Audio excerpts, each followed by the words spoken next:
The 15th of February 2009 was an historic date for Real Madrid. Raul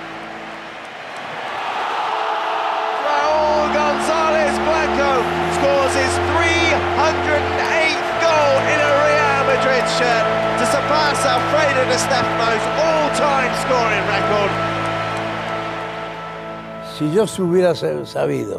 If I had known that this would turn into a goal-scoring competition, then I'd have scored a lot more.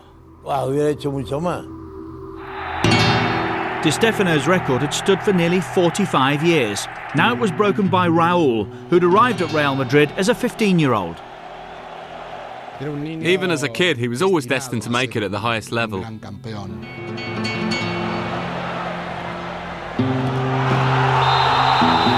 Played when he was 17, scored this goal, scored that goal, broke this record, went on his way to break every single record.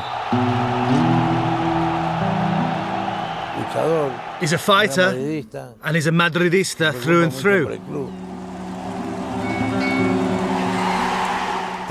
So many types of goals, easy ones, difficult ones. I'm always thinking about goals. It's the most important thing in a match. You can play well for 90 minutes, but if you don't score, you don't win.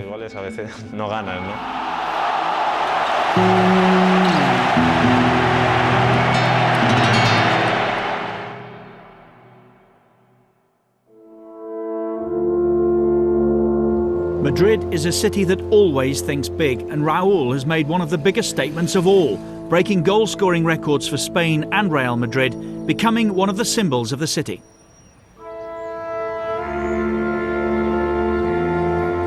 But it all started in one of the more obscure suburbs to the south of the city, San Cristobal de los Ángeles. He was born there on the 27th of June 1977 and attended school at Ramón Gómez de la Serna. But it was just beyond the school gates that Raul found his passion, at the local football club, a youth team in the district.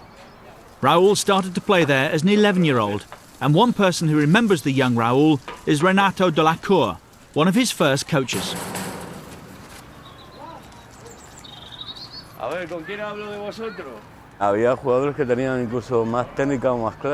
We had players who were technically better than Raul, but none of them worked as hard as him. When he arrived at training, he would be working when his mates were standing around chatting. Above all, he's a fighter. Technically, he wasn't a world beater as a footballer, but he just worked so hard.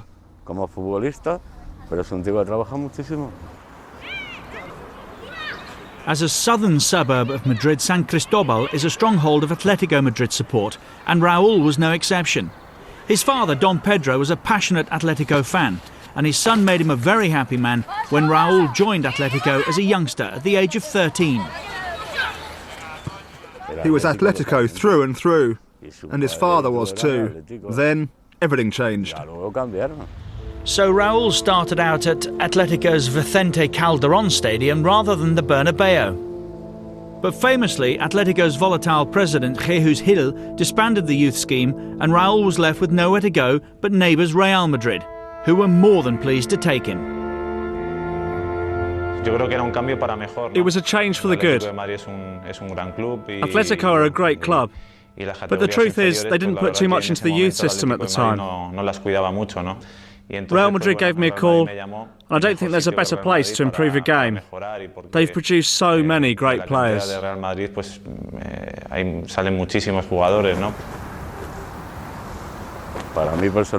Personally, I think he's a traitor.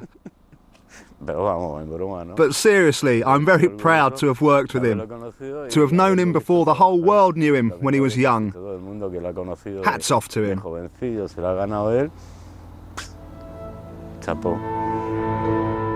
So Raul had made it to the Bernabeu, but still he was one of hundreds trying to make it as a professional. His dedication took him to Madrid's third team, where he caught the attention of the coach, Jorge Valdano. Mentally, he was fantastic. He was intelligent, ambitious, and very competitive. He had this incredible dynamism. He wasn't necessarily a very strong player, not particularly fast, or even that great technically. The secret of his success was in his head. For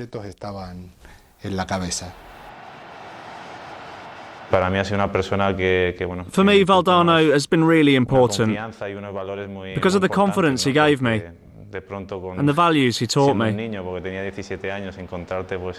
There I was at 17 years of age, a child playing for the best team in the world, with all that pressure, all that responsibility. But the confidence he showed in me, it helped a lot.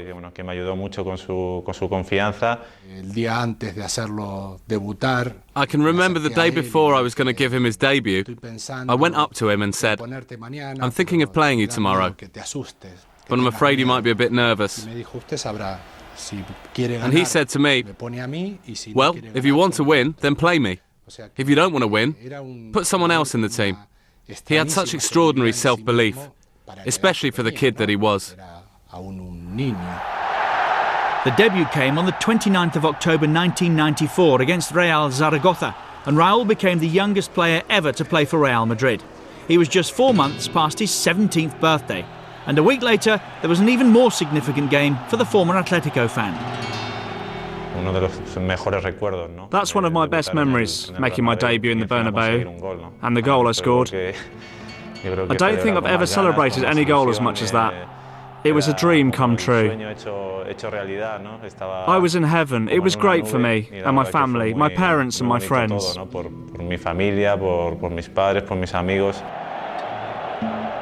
And from that day on, everyone knew that Raul was destined to become one of the greats. And once the youngster was established in the team, the goals just kept coming.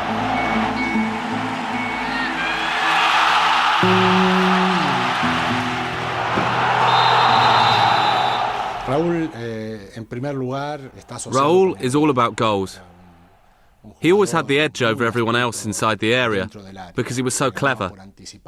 His thinking was much quicker than his opponent, and he was so intelligent. He was a player that always knew where the goal was and knew exactly what he had to do when he was in the area and when he received the ball. He was always there. Sometimes you didn't know where he was, but he would just pop up and score a goal. It was always on my mind. I was looking out for any chance, any half chance of defensive error that could lead to a goal.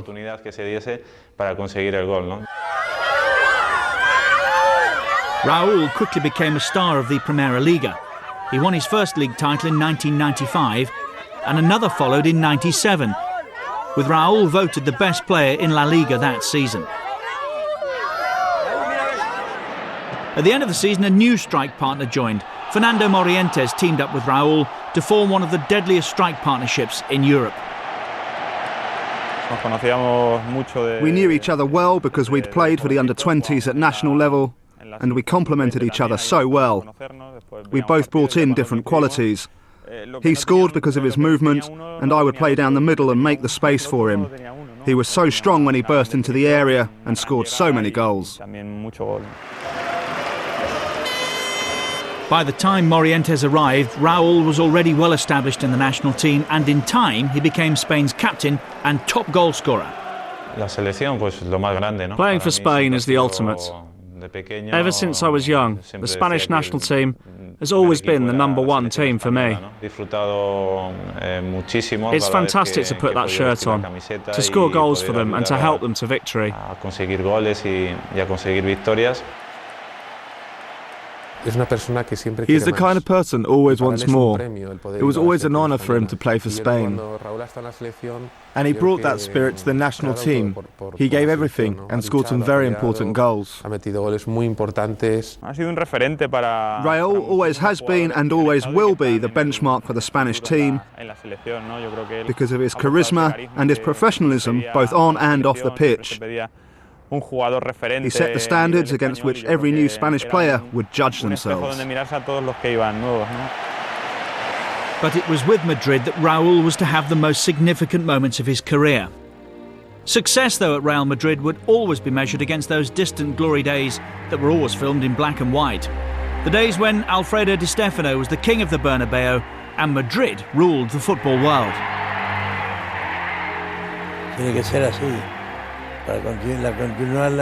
That's the way it has to be. The club has to build on its success. It's like a burning light, and without trophies, that light flickers and dies. We need to keep it burning. It had been 30, this time in colour. Finally, Real Madrid was back in a European Cup final, and we lived the whole season for that one match, just to win that one match. We were up against Juventus, one of the best teams around at the time, with so many great players like Zidane and Del Piero.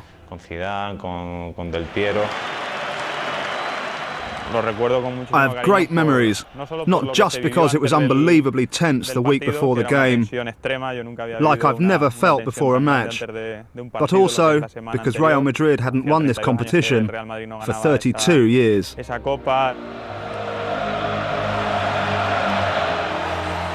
We had the chance to make history, and we did just that. Mijatovic, we did it. And it was fantastic. People weren't just celebrating in Madrid, but throughout the whole of Spain. It was such a special moment for the Madridistas, who just wanted to sing about winning another European Cup, because it had been such a long time since we won the last one.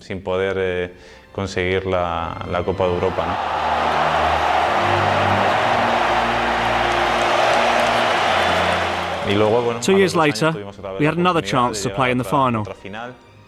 This time against a Spanish team, Valencia, who had done really well in the Champions League.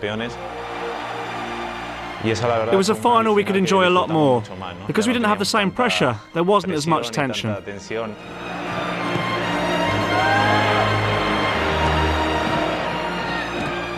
I particularly remember that era for the winning mentality we had. We seemed to win things easily, and every year we would win something important. I was lucky enough to score in that final.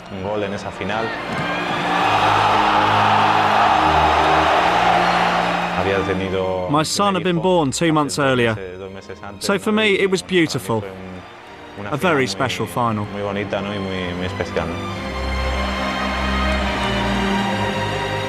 The second was much more laid back, and we enjoyed the moment much more.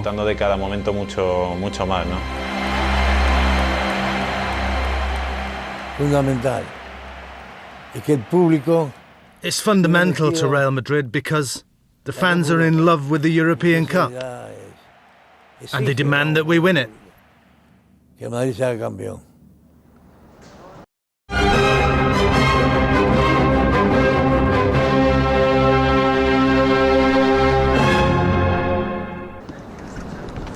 With 2 European Cups in 3 seasons, the magic was returning to the grand old club Real Madrid. They were named Team of the 20th Century, and Raul, like Di Stefano in his time, was becoming Madrid's symbol. You could almost go so far as to say that Raul has been much more than Real Madrid's captain over the years. He's almost been a kind of a surrogate president, a surrogate sporting director. He's been at the heart of everything the club's done. Raul has become more than just a footballer, he's become a kind of a social phenomenon in Spain.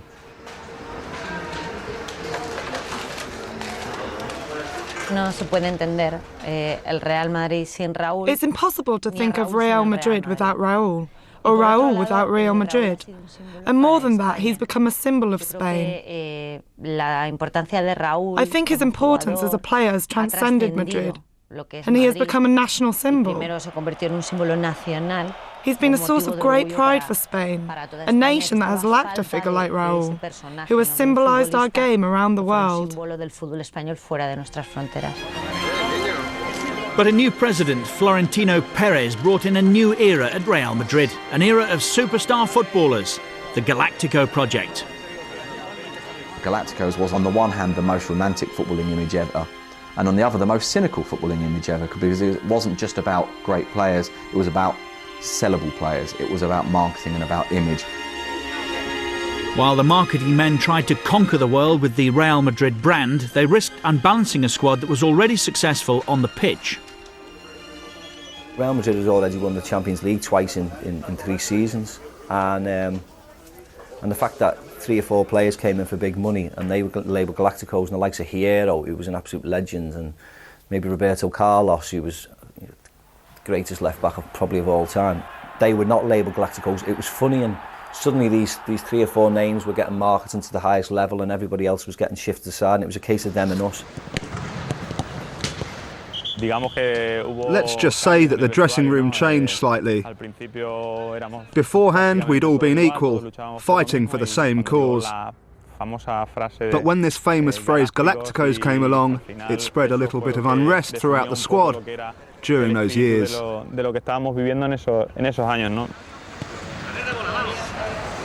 Every year, Real Madrid would make it their business to attract a world-class superstar to the Bernabeu. So where did this leave their homegrown star, Raul?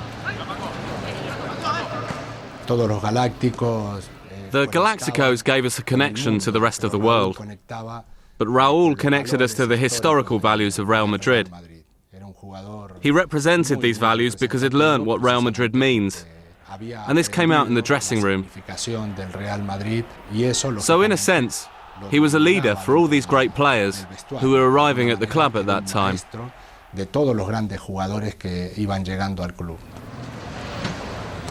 It's very difficult to call Raul a Galactico, above all for one very simple reason, and that is that Raul, more than anybody else, hated the tag of Galactico, hated the notion of the Galacticos and what it meant, because he's a guy who believes that football should be about hard work, about commitment, and he felt things that should be fundamental to sporting success, like meritocracy, like effort, like sweating for the cause, kind of went out the window a bit.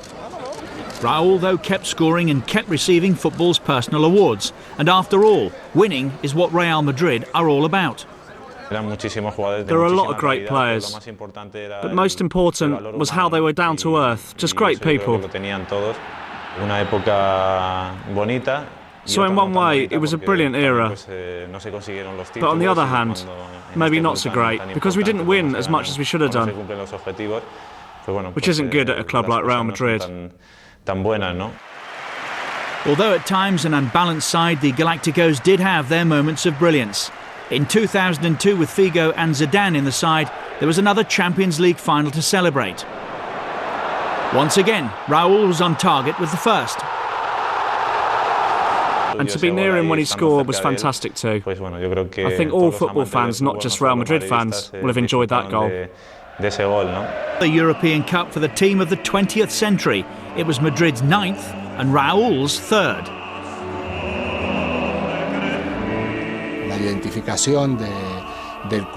Real Madrid's identification with the European Cup began in the first years of the competition, and it soon became Real Madrid's trademark. And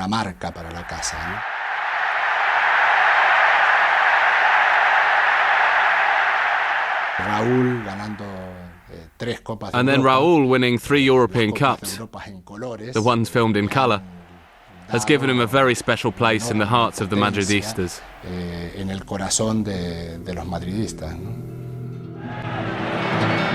But it wasn't quite the same for Raul at international level.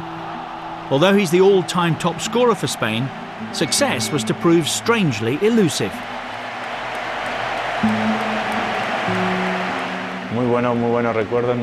I've never really had great memories, because we didn't achieve what we'd set out to do.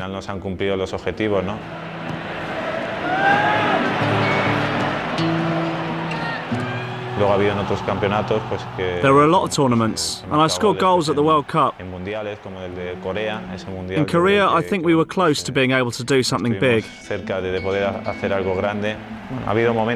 were some good moments there, but in the end, our dreams didn't come true on the pitch. Perhaps the biggest disappointment of Raul's career came when Luis Aragonés left him out of Spain's campaign for Euro 2008. Raul wasn't with the national squad, but neither was he forgotten. Raul is the heartbeat of the team. He's the best in the Spanish league. Just the best.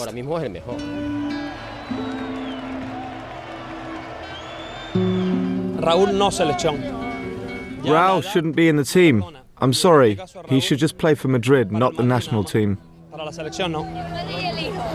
It wasn't someone saying, look at the number of goals Raul's scoring, a guy that scores this many goals should be in. It was far blunter than that. It was, how dare the national team manager not put this guy in the squad? Obviously, that was one side of the debate. The other side of the debate is there's no way this guy should play. It would be an absolute disgrace if he did. And it's created a situation in Spain where a rational analysis of Raul has become really quite difficult. Spain went on to win Euro 2008 under Aragonés, the nation's first trophy for 44 years. But for many, there was something missing: Raul. We missed him. It was quite sad to think about Raul on that night because he has been the most Spanish player, the one who had defended our colours more than anyone else. You could say that winning the Euros without him was a little strange.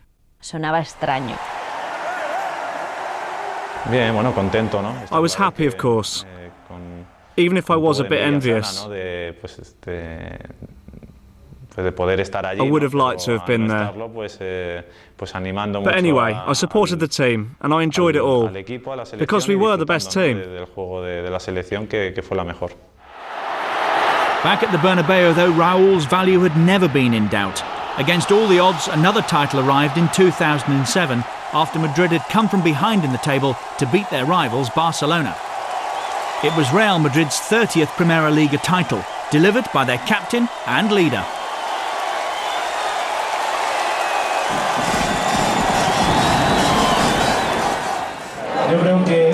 This title has come from our hard work and togetherness.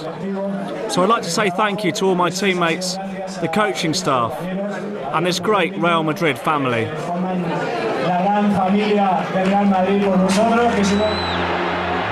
With every goal Raul scored, he got closer to Alfredo Di Stefano's all-time goal-scoring record. Then in February 2009, with his 308th goal for Real Madrid, Raul became their greatest ever goal-scorer.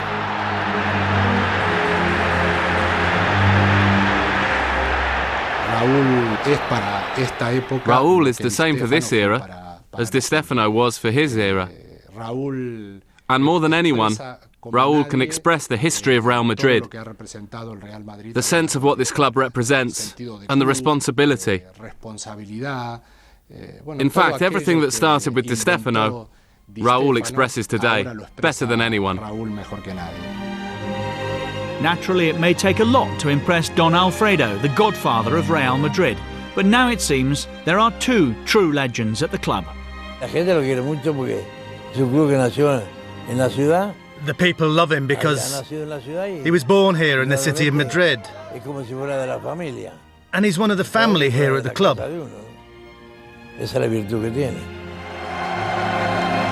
Raul González Blanco, the teenager who became the all-time top scorer for Real Madrid.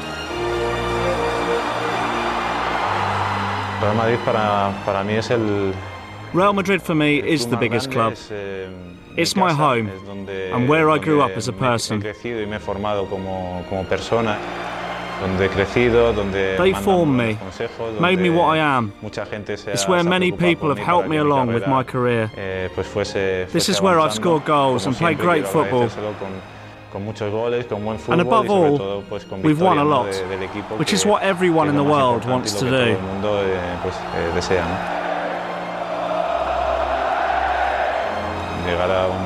The day will come when I have to stop playing. But I'm sure I'll be doing something in football at Real Madrid, because this club is a big part of everything that I am.